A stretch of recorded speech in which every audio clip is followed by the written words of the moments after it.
Hi there, it's Tom. No Tom today, just Tom. The other Tom is off in Europe having fun. And so I didn't want to talk about anything too exciting today because, well, I didn't want Tom Malash to miss out on it. So I'm going to talk about something that seems pretty mundane, but actually it turns out to be pretty important. I'm talking about physical and virtual spaces. When we talk about culture, it's easy to get caught up in the act of human interaction because ultimately that is how culture manifests itself. But the environment that happens in can encourage or discourage those interactions. And as we emphasize a team centric focus in intentional culture, it's important to note that that means high degrees of human interaction and also AI interaction. We're going to keep bringing that into the mix because it's there now, and we have to make sure that we don't just ignore it because it's part of the culture that you're creating. And we'll talk a little bit more about that in a bit. But let's get back to the space. The traditional space, of course, was cubicles for the longest time. Cubicle companies made a fortune selling cubicles that could be rearranged as you reorganized your teams and your work groups. And that was great because it gave everybody their own little space without building a lot of walls. But it also isolated people.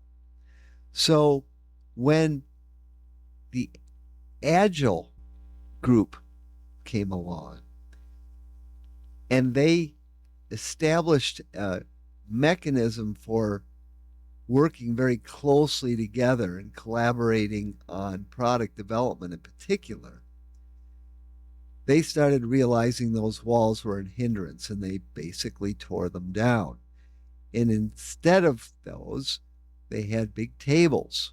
The team could sit around them. They were still sort of blocked by their monitors, but they could peek around the monitor and see each other and talk. And these big open collaboration spaces became the norm. And a lot of teams lamented the privacy of their little cubicles. A lot of teams found themselves going into conference rooms every time they wanted to do some real collaboration. And pretty soon those conference rooms were getting filled up. You probably have had that experience. I know I have. And one of the things that we did at the University of Michigan that I thought was kind of cool was each team got its own what they referred to as a war room. It was a little space where the team could collect in private, shout at each other if need be, and stick things on the wall, artifacts that they wanted to refer to in their discussions. And I loved the war room idea.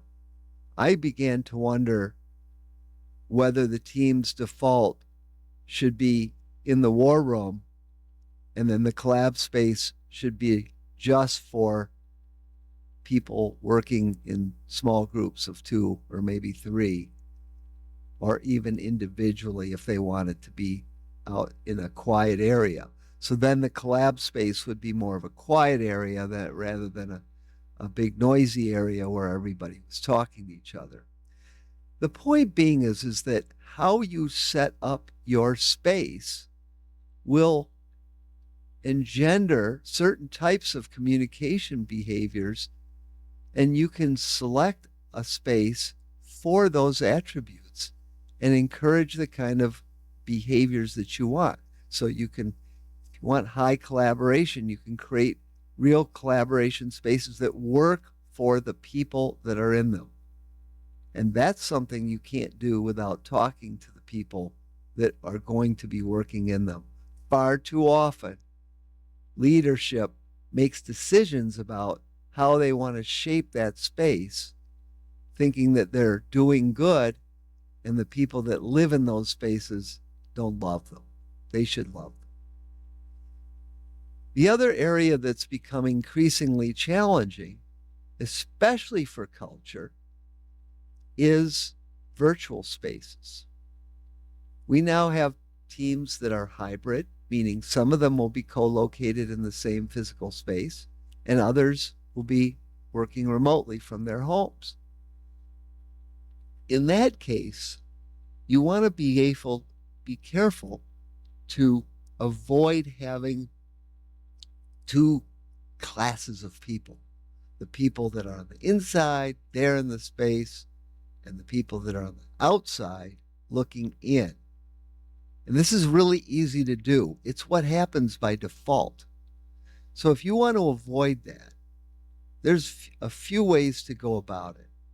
Now, some of the modern conference room equipment is pretty good. But the problem is, if all you're looking at is a little tiny video image on your laptop screen of a whole room full of people, it's not the same as what the people in the room see when they look around. And you want to create that experience for the remote people as well. And the best way to do that, I've learned, and this came from a coworker, Mary, who figured this out a long time ago. She had her teams using laptops in front of them with their cameras on, so that all the remote people would see all the people that are co-located just as if they were all remote. And people tended to look at their screens instead of looking around the room. I know that seems weird, but it put everybody on an equal footing. Nobody felt left out or missing the cues. They still would have the full room view camera, so if people were winking and nudging at each other, they could see that too. But it really did provide a good, crisp, equal experience for everybody. So whether you're hybrid, fully remote, or fully on site, there are options to ensure that you're including everybody in a common experience. And that's important when you're collaborating, because once people start to feel like they're on the outside, they'll start behaving that way. And then you don't have the full participation of everybody on the team. So that's really important, is those spaces. The other thing about spaces is that when you're in a room and you have a whiteboard, you have these tools that you can use, Post-it notes on the walls and whatnot. You have to have tools to recreate that virtually if you have remote people. And they need to be able to all be looking at that same board, whether it's a digital whiteboard or a digital Post-it note board. Whatever tools that you're using, they need to be equal access. And these things are important because they say something about how you value everybody. And to build trust, you have to have everybody feeling like they're just as important, regardless of whether they're on site or not.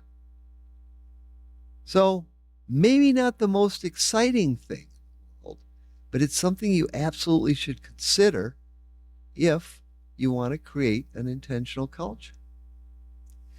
And as usual, as we come to the end of these videos, I like to ask you to drop a comment, let us know what you're thinking, and click a like if you thought this was useful to you.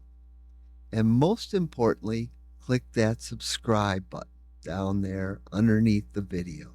That button not only allows you to see these videos, but it boosts our exposure on YouTube and allows other people to benefit from these videos too. In the meantime, if you'd like to reach out and chat, we'd love to talk. Come to beintentional.biz and we would be happy to get back with you. Talk soon.